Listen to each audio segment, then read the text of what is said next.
Well, tea time yesterday, Shay had some very good questions about how to deal with, asking about how to deal with sadness, leaving Abhayagiri Monastery, and the desire to come back as quickly as possible. And I think I surprised him a little bit by telling him that the monks can get sad, and also sometimes we can get frustrated or afraid. There could be all kinds of difficult emotions. And that's why we're here. We're here to understand the dukkha, the suffering that arises out of that, and but not try to push these emotional tendencies away. And so it's very easy to think about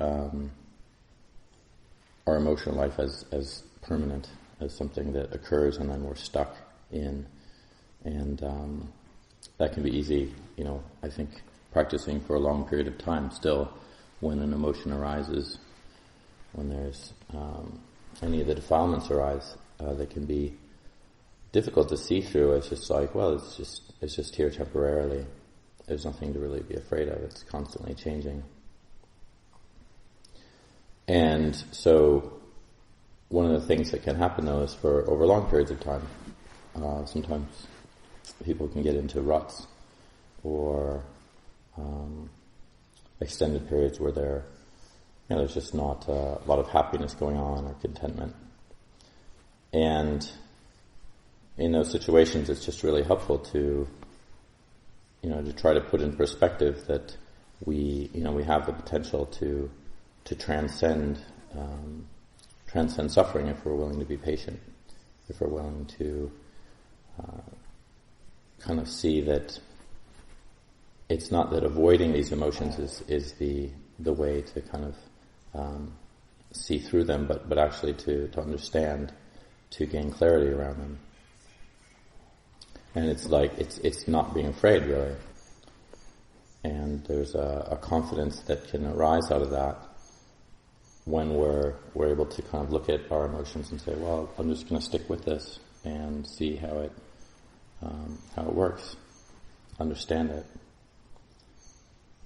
And then surely enough we see that it's just like everything else, that they're just impermanent experiences that we have.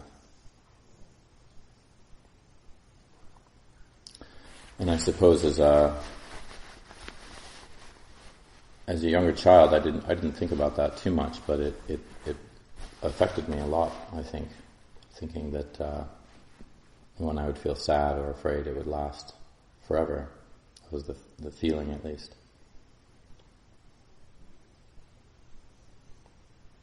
So as we're practicing here day by day, we get to see our emotions arise and pass, and I don't think it's too helpful to get into a corner around them. In other words, to say, well, I'm okay with experiencing this and I'm not okay with experiencing that. Because then we get into something called spiritual bypassing, where we're trying to use our spiritual life in order to cut off feeling what is unpleasant. So I think we have to be aware of that too, and really try to utilize what it is that we're experiencing, not as something that we should be getting away from, but something that we can use to ultimately transcend all suffering.